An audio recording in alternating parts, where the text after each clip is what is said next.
ശാന്തി 5-8-25 പ്രഭാതമുരളി ബാബ്ദാദ മധുബൻ. ബാബ പറയുന്നു, മധുരമായ കുട്ടികളെ, ബാബ വന്നിരിക്കുകയാണ് ഈ വേശ്യാലയത്തെ ശിവാലയമാക്കുവാൻ. നിങ്ങളുടെ കർത്തവ്യമാണ് വേശ്യകൾക്കും ഈശ്വരീയ സന്ദേശം നൽകി അവരുടെയും മംഗളം ചെയ്യണം. ചോദ്യം: ഏത് കുട്ടികളാണ് തൻ്റെ വളരെ വലിയ നഷ്ടമുണ്ടാക്കുന്നത്? ഉത്തരം: ആരാണോ ഏതെങ്കിലും കാരണത്താൽ മുരളി അതായത് പഠനം മിസ് ചെയ്യുന്നത്, അവർ തൻ്റെ വളരെ വലിയ നഷ്ടം ഉണ്ടാക്കുന്നു. പല കുട്ടികളും പരസ്പരം പിണങ്ങി പോകുന്നത് കാരണം ക്ലാസ്സിലേക്ക് വരുന്നില്ല. ഏതെങ്കിലുമൊക്കെ ഒഴിവ് കഴിവ് ഉണ്ടാക്കി വീട്ടിൽ തന്നെ ഉറങ്ങുന്നു. ഇതിലൂടെ അവർ തൻ്റെ തന്നെ നഷ്ടമുണ്ടാക്കുന്നു. കാരണം ബാബയാണെങ്കിൽ ദിവസവും ഏതെങ്കിലുമൊക്കെ പുതിയ യുക്തികൾ പറഞ്ഞു തന്നുകൊണ്ടിരിക്കുന്നു. കേൾക്കുന്നതേയില്ലെങ്കിൽ എങ്ങനെയാണ് പ്രവൃത്തിയിൽ കൊണ്ടുവരിക? ഓം ശാന്തി. മധുരമായ ആത്മീയ കുട്ടികൾ ഇതറിയുന്നുണ്ട്.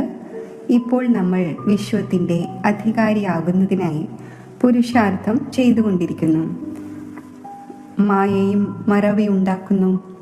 ചിലരെയൊക്കെ ആണെങ്കിൽ മുഴുവൻ ദിവസവും മറവിയുണ്ടാക്കുന്നു. ഒരിക്കലും ഓർമ്മിക്കുന്നതേയില്ല. സന്തോഷമുണ്ടാകുവാൻ വേണ്ടി നമ്മെ ഭഗവാനാണ് പഠിപ്പിക്കുന്നത് എന്നതും മറന്നുപോകുന്നു. മറന്നു പോകുന്നത് കാരണം പിന്നെ ഒരു സേവനവും ചെയ്യാൻ സാധിക്കില്ല. രാത്രിയിൽ ബാബ മനസ്സിലാക്കിച്ചു തന്നു, അധമത്തിലും അധമമായ വേശ്യകളുടെ സർവീസ് ചെയ്യേണ്ടതാണ്. വേശ്യകൾക്ക് വേണ്ടി നിങ്ങൾ പ്രഖ്യാപനം ചെയ്യൂ. നിങ്ങൾക്ക് ബാബയുടെ ഈ ജ്ഞാനം ധാരണ ചെയ്യുന്നതിലൂടെ സ്വർഗത്തിൻ്റെ വിശ്വത്തിൻ്റെ മഹാറാണിയാകുവാൻ സാധിക്കും. ധനികർക്ക് ആകുവാൻ സാധിക്കില്ല.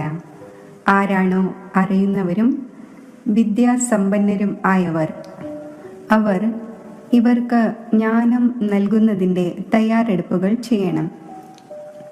അപ്പോൾ പാവങ്ങൾ വളരെയധികം സന്തോഷിക്കും. കാരണം അവരും അബലകളാണ്. അവർക്ക് നിങ്ങൾക്ക് മനസ്സിലാക്കിച്ചു കൊടുക്കുവാൻ സാധിക്കും. യുക്തികൾ ബാബ വളരെയധികം മനസ്സിലാക്കിച്ചു തന്നുകൊണ്ടിരിക്കുന്നു. പറയൂ, നിങ്ങൾ തന്നെയാണ് ഉയർന്നതിലും ഉയർന്നതും താഴ്ന്നതിലും താഴ്ന്നതും ആയിരിക്കുന്നത്. നിങ്ങളുടെ നാമത്തിലൂടെയാണ് ഭാരതം വേശ്യാലയമായത്. വീണ്ടും നിങ്ങൾക്ക് ശിവാലയത്തിലേക്ക് പോകുവാൻ സാധിക്കും. ഈ പുരുഷാർത്ഥം ചെയ്യുന്നതിലൂടെ നിങ്ങൾ ഇപ്പോൾ പൈസയ്ക്ക് വേണ്ടി എത്ര മോശമായ കാര്യമാണ് ചെയ്യുന്നത്. ഇപ്പോൾ ഇത് ഉപേക്ഷിക്കൂ. ഇങ്ങനെ മനസ്സിലാക്കിച്ചു കൊടുക്കുന്നതിലൂടെ അവർ വളരെയധികം സന്തോഷിക്കും. നിങ്ങളെ ആർക്കും തന്നെ തടയുവാൻ സാധിക്കില്ല. ഇതാണെങ്കിൽ നല്ല കാര്യമാണല്ലോ. ഭഗവാൻ ദരിദ്രരുടേത് തന്നെയാണ്. ധനം കാരണം വളരെയധികം മോശമായ കാര്യങ്ങൾ ചെയ്യുന്നു. അവരുടേത് ഒരു തൊഴിൽ പോലെ തുടരുന്നു. ഇപ്പോൾ കുട്ടികൾ പറയുന്നു, നമ്മൾ യുക്തികൾ കണ്ടെത്തും. സർവീസ് എങ്ങനെ വൃദ്ധി പ്രാപിക്കും എന്നതിനെക്കുറിച്ച്. ചില കുട്ടികൾ ഏതെങ്കിലുമൊക്കെ കാര്യത്തിൽ പിണങ്ങുകയും ചെയ്യുന്നു. പഠനവും ഉപേക്ഷിക്കുന്നു. ഇത് മനസ്സിലാക്കുന്നില്ല. നമ്മൾ പഠിച്ചില്ലെങ്കിൽ നമ്മുടെ തന്നെ നഷ്ടം വരുത്തും എന്ന്. പിണങ്ങി ഇരുന്നു പോകുന്നു. ഇന്നയാൾ ഇത് പറഞ്ഞു, ഇങ്ങനെ പറഞ്ഞു, അതിനാൽ വരുന്നില്ല. ആഴ്ചയിൽ ഒരു തവണ വരുന്നത് പ്രയാസമാണ്. ബാബയാണെങ്കിൽ മുരളികളിൽ ഇടയ്ക്ക് ഒരു നിർദ്ദേശവും ഇടയ്ക്ക് മറ്റൊരു നിർദ്ദേശവും നൽകിക്കൊണ്ടിരിക്കുന്നു. മുരളി കേൾക്കേണ്ടതാണല്ലോ. ക്ലാസ്സിൽ വന്നാലല്ലേ കേൾക്കുകയുള്ളൂ. ഇങ്ങനെ ധാരാളം പേരുണ്ട്. കാരണത്താലോ അകാരണത്താലോ ഒഴിവ് പറഞ്ഞ് ഉറങ്ങും. ശരി, ഇന്ന് പോകുന്നില്ല. ബാബ ഇങ്ങനെയുള്ള നല്ല നല്ല പോയിന്റ്സ് ആണ് കേൾപ്പിക്കുന്നത്. സർവീസ് ചെയ്യുകയാണെങ്കിൽ ഉയർന്ന പദവിയും നേടും. ഇതാണെങ്കിൽ പഠനമാണ്. ബനാറസ് ഹിന്ദു യൂണിവേഴ്സിറ്റിയിലും മറ്റും ശാസ്ത്രങ്ങൾ വളരെയധികം പഠിക്കുന്നു. മറ്റേതെങ്കിലും ജോലി ഇല്ലാതിരിക്കുകയാണ് എങ്കിൽ ശാസ്ത്രങ്ങൾ മനഃപ്പാഠമാക്കി സത്സംഗങ്ങൾ ആരംഭിക്കുന്നു. അവരിൽ ഉദ്ദേശമോ മറ്റോ ഒന്നും ഉണ്ടായിരിക്കില്ല. ഈ പഠനത്തിലൂടെയാണെങ്കിൽ സർവരുടെയും തോണി അക്കരെ എത്തുന്നു. അപ്പോൾ കുട്ടികളായ നിങ്ങൾ ഇങ്ങനെയുള്ള അധമരുടെയും സേവനം ചെയ്യണം. ധനികരായവർ ഇവിടെ ഇങ്ങനെയുള്ളവർ വരുന്നു എന്ന് കാണുമ്പോൾ അവർക്ക് വരാനുള്ള മനസ്സ് വരില്ല. ദേഹാഭിമാനം ഉണ്ടല്ലോ, അവർക്ക് ലജ്ജ തോന്നും. ശരി, എങ്കിൽ അവർക്ക് വേണ്ടി ഒരു പ്രത്യേക സ്കൂൾ തുറക്കൂ. ആ പഠനമാകട്ടെ ചില്ലിക്കാശിൻ്റേതാണ്, ശരീര നിർവഹണാർത്ഥം ഉള്ളത്. ഇതാണെങ്കിൽ 21 ജന്മങ്ങളിലേക്കുള്ളതാണ്. എത്ര പേരുടെ മംഗളം ഉണ്ടാകും.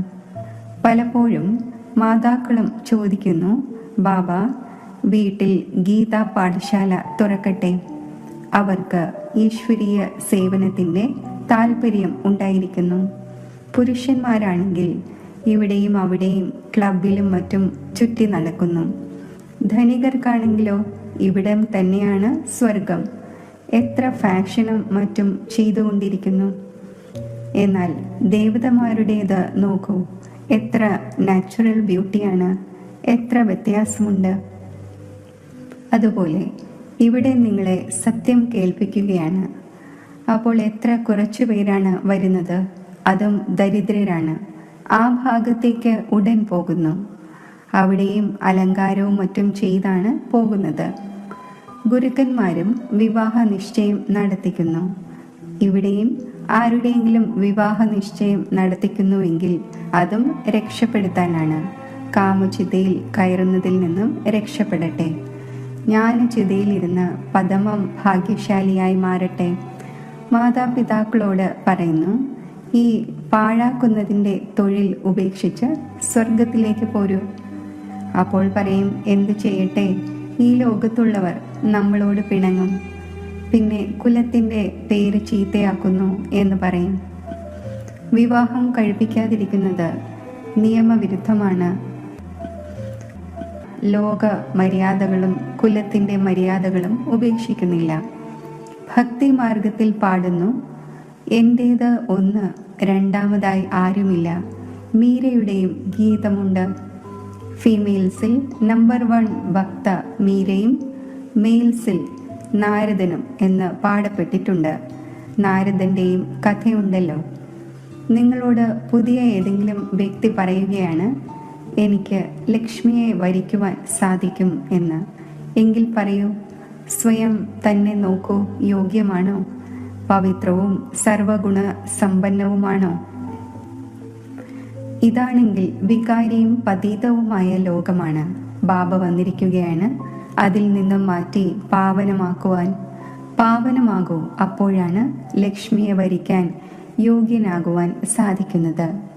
ഇവിടെ ബാബയുടെ അടുക്കൽ വരുന്നു, പ്രതിജ്ഞ ചെയ്യുന്നു, പിന്നെ വീട്ടിൽ പോയി വികാരത്തിൽ വീഴുന്നു. ഇങ്ങനെയെല്ലാമുള്ള സമാചാരങ്ങൾ വരുന്നു.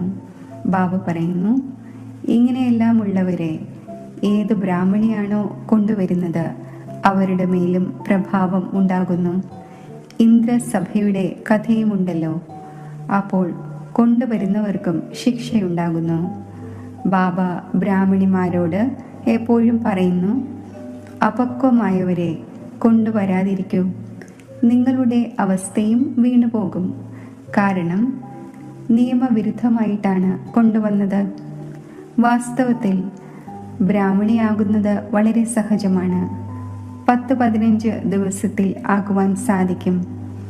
ബാബ ആർക്കും മനസ്സിലാക്കിച്ചു കൊടുക്കുന്നതിൻ്റെ വളരെ സഹജമായ യുക്തി പറഞ്ഞു തരുന്നു.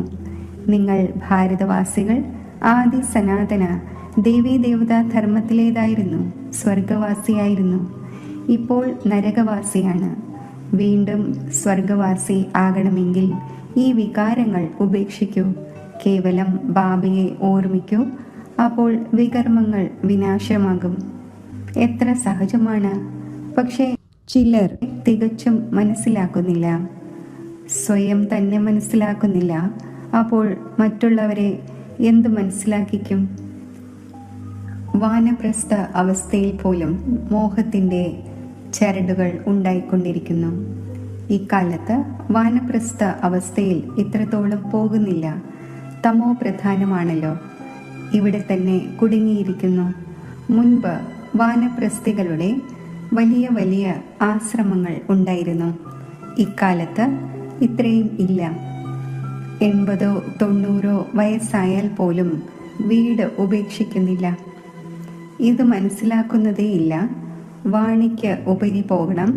ഇപ്പോൾ ഈശ്വരനെ ഓർമ്മിക്കണം. ഭഗവാൻ ആരാണ്? ഇതെല്ലാം അറിയുന്നില്ല. സർവവ്യാപി എന്ന് പറയുന്നു. അപ്പോൾ ആരെ ഓർമ്മിക്കുവാനാണ്? നമ്മൾ പൂജാരിയാണ് എന്നതും മനസ്സിലാക്കുന്നില്ല. ബാബയാണെങ്കിൽ നിങ്ങളെ പൂജാരിയിൽ നിന്നും പൂജ്യരാക്കി മാറ്റുന്നു. അതും 21 ജന്മങ്ങളിലേക്ക് വേണ്ടി. ഇതിനുവേണ്ടി പുരുഷാർത്ഥം ചെയ്യേണ്ടി വരും. ബാബ മനസ്സിലാക്കിച്ചു തന്നിട്ടുണ്ട്. ഈ പഴയ ലോകമാണെങ്കിൽ സമാപ്തമാകണം. ഇപ്പോൾ നമുക്ക് വീട്ടിലേക്ക് പോകണം. ഈ ചിന്ത ഉണ്ടായിരിക്കട്ടെ. ഇത്രമാത്രം. അവിടെ ക്രിമിനൽ കാര്യങ്ങൾ ഉണ്ടാകുന്നതേയില്ല. ബാബ വന്ന് ആ പവിത്ര ലോകത്തിനു വേണ്ടി തയ്യാറെടുപ്പ് ചെയ്യിക്കുന്നു. സർവീസബിളും ഓമന സന്താനങ്ങളുമായവരെ നയനങ്ങളിൽ ഇരുത്തി കൊണ്ടുപോകുന്നു. അപ്പോൾ അധമരെ ഉദ്ധരിക്കുന്നതിനു വേണ്ടി ധൈര്യവും ആവശ്യമാണ്. ആ ഗവൺമെന്റിൽ വലിയ വലിയ ഗ്രൂപ്പുകൾ ഉണ്ടായിരിക്കും. വിദ്യാസമ്പന്നരായവർ ടിപ് ടോപ്പായിരിക്കുന്നു. ഇവിടെയാണെങ്കിൽ പലരും ദരിദ്രവും സാധാരണവുമാണ്. അവരെ ബാബ ഇരുന്ന് ഇത്രയും ഉയരങ്ങളിൽ ഉയർത്തുന്നു. പെരുമാറ്റവും വളരെ റോയൽ ആയിരിക്കണം. ഭഗവാനാണ് പഠിപ്പിക്കുന്നത്. ആ പഠനത്തിൽ ആരെങ്കിലും വലിയ പരീക്ഷ പാസ്സാകുന്നു എങ്കിൽ എത്ര ടിപ് ടോപ്പ് ആകുന്നു. ഇവിടെയാണെങ്കിൽ ബാബ ദരിദ്രരുടെ നാഥനാണ്. ദരിദ്രർ തന്നെയാണ് എന്തെങ്കിലുമൊക്കെ അയച്ചു തരുന്നത്. 1-2 രൂപ പോലും മണി ഓർഡറായി അയക്കുന്നു. ബാബു പറയുന്നു, നിങ്ങളാണെങ്കിൽ മഹാഭാഗ്യശാലികളാണ്. റിട്ടേണായി വളരെയധികം ലഭിക്കുന്നു. ഇതും ഏതെങ്കിലും പുതിയ കാര്യമല്ല. സാക്ഷിയായി ഡ്രാമയെ നോക്കുന്നു. ബാബ പറയുന്നു, കുട്ടികളെ നല്ല രീതിയിൽ പഠിക്കൂ. ഇത് ഈശ്വരീയ യജ്ഞമാണ്. എന്താഗ്രഹിക്കുന്നുവോ അത് എടുത്തുകൊള്ളൂ. എന്നാൽ ഇവിടെ എടുക്കുകയാണെങ്കിൽ അവിടെ കുറഞ്ഞു പോകും. സ്വർഗത്തിലാണെങ്കിൽ സർവ്വതും ലഭിക്കേണ്ടതുണ്ട്. ബാബയ്ക്കാണെങ്കിൽ സർവീസിൽ വളരെയധികം ചുറുചുറുക്കുള്ള കുട്ടികൾ ആവശ്യമാണ്. സുദേശിനെ പോലെ, മോഹിനിയെ പോലെ സർവീസിൻ്റെ ഉന്മേഷമുള്ളവർ. നിങ്ങളുടെ പേര് വളരെ പ്രശസ്തമാകും. പിന്നെ നിങ്ങൾക്ക് വളരെയധികം മാന്യത നൽകും. ബാബ സർവ ഡയറക്ഷൻസും നൽകിക്കൊണ്ടിരിക്കുന്നു. ബാബ പറയുന്നു, ഇവിടെ കുട്ടികൾക്ക് എത്ര സമയം ലഭിക്കുമോ ഓർമ്മയിലിരിക്കൂ. പരീക്ഷയുടെ ദിവസം സമീപമാകുമ്പോൾ ഏകാന്തതയിൽ പോയി പഠിക്കുന്നു. പ്രൈവറ്റ് ടീച്ചറിനെയും വയ്ക്കുന്നു. നമ്മുടെ അടുക്കൽ ടീച്ചർമാരാണെങ്കിൽ ധാരാളമുണ്ട്. കേവലം പഠിക്കാനുള്ള താല്പര്യം വേണം. ബാബയാണെങ്കിൽ വളരെ സഹജമായി മനസ്സിലാക്കിച്ചു തരുന്നു. കേവലം സ്വയം ആത്മാവാണ് എന്ന് നിശ്ചയിക്കൂ. ഈ ശരീരം വിനാശിയാണ്. നിങ്ങൾ ആത്മാവ് അവിനാശിയാണ്. ഈ ജ്ഞാനം ഒരു തവണയാണ് ലഭിക്കുന്നത്. പിന്നെ സത്യയുഗം മുതൽ കലിയുഗ അന്ത്യം വരെ ആർക്കും ലഭിക്കുന്നതേയില്ല. നിങ്ങൾക്ക് തന്നെയാണ് ലഭിക്കുന്നത്. ഞാൻ ആത്മാവാണ്. ഈ ഉറച്ച നിശ്ചയം വരുത്തണം. ബാബയിൽ നിന്നും നമുക്ക് സമ്പത്ത് ലഭിക്കുന്നു. ബാബയുടെ ഓർമ്മയിലൂടെയാണ് വികർമ്മം വിനാശമാകുന്നത്. ഇത്രമാത്രം. ഇത് ഉള്ളിൽ ഉരുവിട്ടുകൊണ്ടിരുന്നാൽ പോലും വളരെയധികം മംഗളമുണ്ടാവുക സാധ്യമാണ്. പക്ഷേ ചാർട്ട് വയ്ക്കുന്നതേയില്ല. എഴുതി എഴുതി പിന്നെ ക്ഷീണിച്ചു പോകുന്നു. ബാബ വളരെ സഹജമാക്കി പറഞ്ഞു തരുന്നു. നമ്മൾ ആത്മാക്കൾ സതോ പ്രധാനമായിരുന്നു. ഇപ്പോൾ തമോ പ്രധാനമായിരിക്കുന്നു. ഇപ്പോൾ ബാബ പറയുന്നു, എന്നെ ഓർമ്മിക്കൂ, എങ്കിൽ സതോ പ്രധാനമായി മാറും. എത്ര സഹജമാണ്, എന്നിട്ടും മറന്നു പോകുന്നു. എത്ര സമയം ഇരിക്കുന്നുവോ സ്വയം ആത്മാവാണ് എന്ന് മനസ്സിലാക്കൂ. ഞാൻ ആത്മാവ് ബാബയുടെ കുട്ടിയാണ്. ബാബയെ ഓർമ്മിക്കുന്നതിലൂടെ സ്വർഗത്തിൻ്റെ ചക്രവർത്തി പദം ലഭിക്കും. ബാബയെ ഓർമ്മിക്കുന്നതിലൂടെ പകുതി കൽപ്പത്തെ പാപം ഭസ്മമാകും. എത്ര സഹജമായ യുക്തി പറഞ്ഞു തരുന്നു. എല്ലാ കുട്ടികളും കേട്ടുകൊണ്ടിരിക്കുന്നു. ഈ ബാബ സ്വയവും പ്രാക്ടീസ് ചെയ്യുന്നു. അപ്പോഴാണല്ലോ പഠിപ്പിക്കുന്നത്. ഞാൻ ബാബയുടെ രഥമാണ്. ബാബ എന്നെ കഴിപ്പിക്കുന്നു. കുട്ടികളായ നിങ്ങളും ഇങ്ങനെ മനസ്സിലാക്കൂ. ശിവ് ബാബയെ ഓർമ്മിച്ചു കൊണ്ടിരിക്കൂ. എങ്കിൽ എത്ര നേട്ടമാണ് ഉണ്ടാകുന്നത്. പക്ഷേ മറന്നു പോകുന്നു. വളരെ സഹജമാണ്. തൊഴിലിനിടയിലും ഉപഭോക്താക്കൾ ആരും ഇല്ലെങ്കിൽ ഓർമ്മയിലിരിക്കൂ. ഞാൻ ആത്മാവാണ്. ബാബയെ ഓർമ്മിക്കണം. രോഗാവസ്ഥയിലും ഓർമ്മിക്കുവാൻ സാധിക്കും. ബന്ധനസ്ഥരാണെങ്കിലും അവിടെ ഇരുന്നു കൊണ്ട് നിങ്ങൾ ഓർമ്മിച്ചു കൊണ്ടിരിക്കൂ. എങ്കിൽ 10 20 വർഷം ആയവരെക്കാളും ഉയർന്ന പദവി നേടുവാൻ സാധിക്കും. ശരി, മധുരമായ വളരെ കാലം വേർപിരിഞ്ഞ ശേഷം തിരിച്ചു കിട്ടിയ കുട്ടികൾക്ക് മാതാവും പിതാവുമായ ബാബ് ദാദയുടെ സ്നേഹസ്മരണകൾ. Good morning. ആത്മീയ അച്ഛൻ്റെ ആത്മീയ കുട്ടികൾക്ക് നമസ്തേ. ധാരണയ്ക്കുള്ള മുഖ്യസാരം: സർവീസിൽ വളരെ ചുറുചുറുക്കുള്ളവരാകണം. എത്ര സമയം ലഭിക്കുമോ ഏകാന്തതയിലിരുന്ന് ബാബയെ ഓർമ്മിക്കണം. പഠനത്തിൻ്റെ താല്പര്യം വെക്കണം. പഠനത്തോട് പിണങ്ങരുത്. തൻ്റെ പെരുമാറ്റം വളരെ റോയലാക്കി വെക്കണം. ഇപ്പോൾ വീട്ടിലേക്ക് പോകണം. പഴയ ലോകം സമാപ്തമാകേണ്ടതുണ്ട്. അതിനാൽ മോഹത്തിൻ്റെ ചരടുകൾ മുറിക്കണം. വാനപ്രസ്ഥ അവസ്ഥയിൽ, അതായത് വാണിക്ക് ഉപരിയായ അവസ്ഥയിൽ ഇരിക്കുന്ന അഭ്യാസം ചെയ്യണം. അധമരെയും ഉദ്ധരിക്കുന്ന സേവനം ചെയ്യണം. വരദാനം: ശ്രേഷ്ഠ വൃത്തിയിലൂടെ വൃത്തികളെ പരിവർത്തനപ്പെടുത്തുന്ന സദാ സിദ്ധി സ്വരൂപമായി ഭവിക്കട്ടെ. സിദ്ധി സ്വരൂപം ആകുന്നതിനായി വൃത്തിയിലൂടെ വൃത്തികളെയും സങ്കല്പത്തിലൂടെ സങ്കല്പങ്ങളെയും പരിവർത്തനപ്പെടുത്തുന്നതിൻ്റെ കാര്യം ചെയ്യൂ. ഇതിൻ്റെ റിസർച്ച് ചെയ്യൂ. എപ്പോഴാണോ ഈ സേവനത്തിൽ ബിസിയാകുന്നത്, അപ്പോൾ ഈ സൂക്ഷ്മ സേവനം സ്വതവേ പല ദൗർബല്യങ്ങളിൽ നിന്നും മറികടത്തും. ഇപ്പോൾ ഇതിൻ്റെ പ്ലാൻ തയ്യാറാക്കൂ. അപ്പോൾ ജിജ്ഞാസുക്കളും കൂടുതൽ വർദ്ധിക്കും. വരുമാനവും വളരെയധികം വർദ്ധിക്കും. കെട്ടിടവും ലഭിക്കും.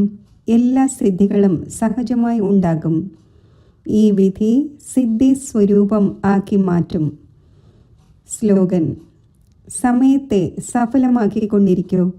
അപ്പോൾ സമയത്തിൻ്റെ ചതിവിൽ നിന്നും രക്ഷപ്പെടും.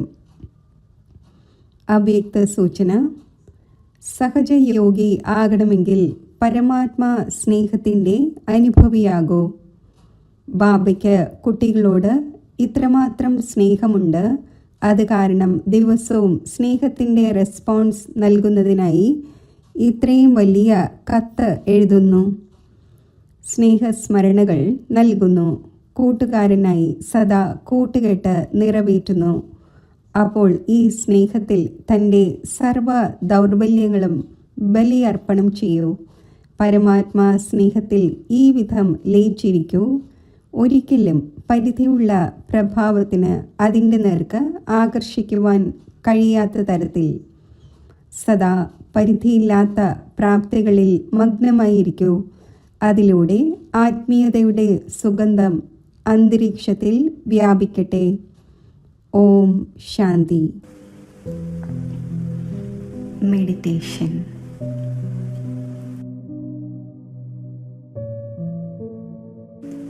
ദേഹത്തിലിരിക്കെ വിദേഹി ആത്മസ്വരൂപത്തിൽ ഞാൻ സ്ഥിതി ചെയ്യുന്നു.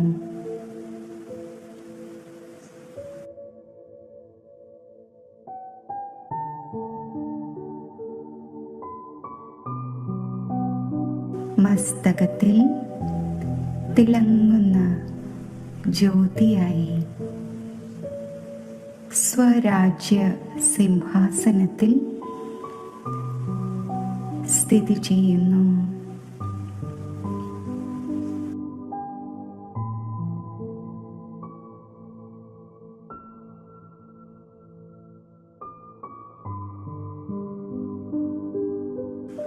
ഒരു സെക്കൻഡിൽ അവ്യക്ത രൂപധാരിയായി അവ്യക്ത ലോകത്തിൽ ഞാൻ സ്ഥിതി ചെയ്യുന്നു.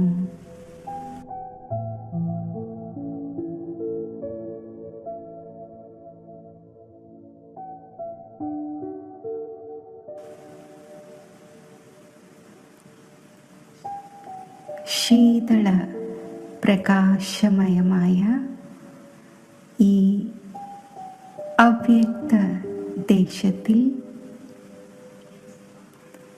സ്ഥിതിയിലൂടെയും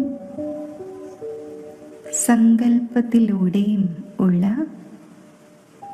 ഈ അവ്യക്ത കൂടിക്കാഴ്ച എത്ര ആനന്ദദായകമാണ്.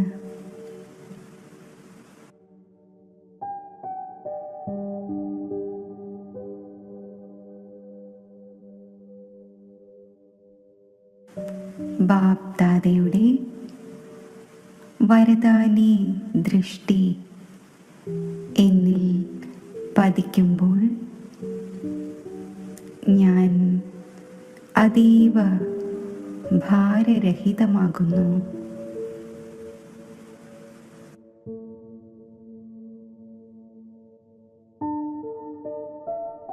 അതീവ ശക്തിശാലിയാകുന്നു.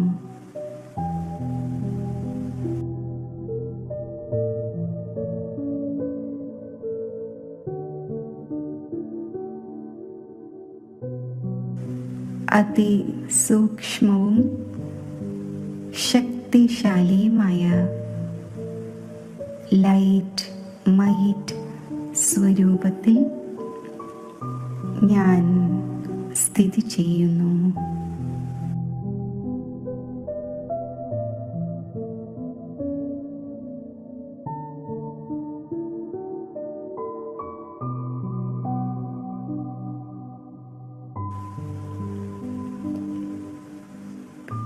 ഒരു സെക്കൻഡിൽ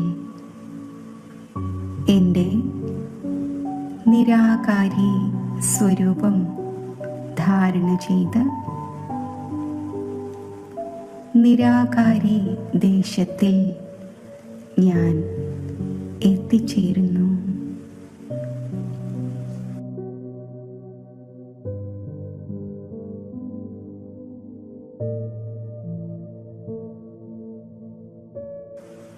സ്വർണ്ണ ചുവപ്പ് പ്രകാശം നിറഞ്ഞ ഈ പരമധാമത്തിൽ സർവശക്തനായ ശിവബാബയുടെ സമീപം ഒന്നിൻ്റെ ഓർമ്മയിൽ സ്ഥിതി ചെയ്യുന്നു.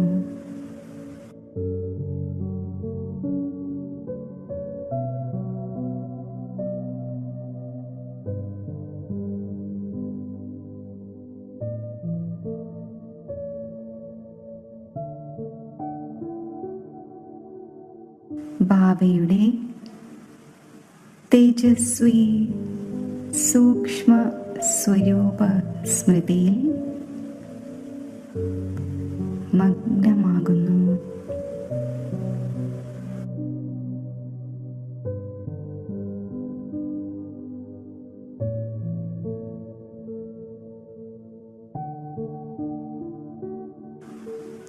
ഈ ശക്തിശാലി സ്ഥിതിയിൽ എൻ്റെ ജന്മാന്തരങ്ങളിലെ കർമ്മബന്ധനങ്ങൾ മുറിയുന്നു.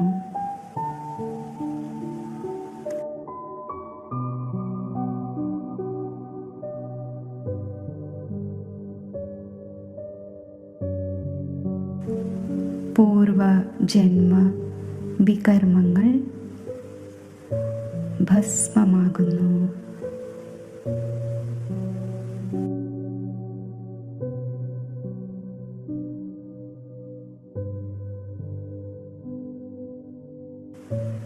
ആത്മാവ് സ്വച്ഛവും പവിത്രവും ആകുന്നു.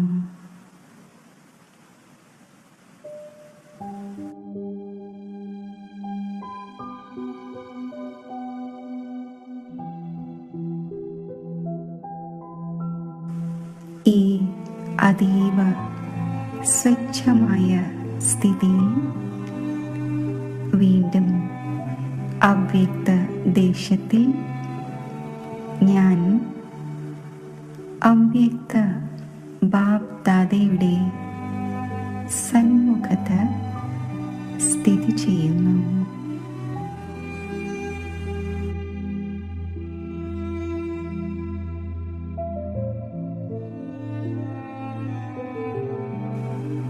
ബാബയുടെ അലൗകിക സ്നേഹം നിറഞ്ഞ ദൃഷ്ടി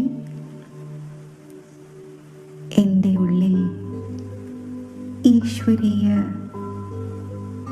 സ്നേഹത്തിൻ്റെ ഖജനാവ് നിറയ്ക്കുന്നു.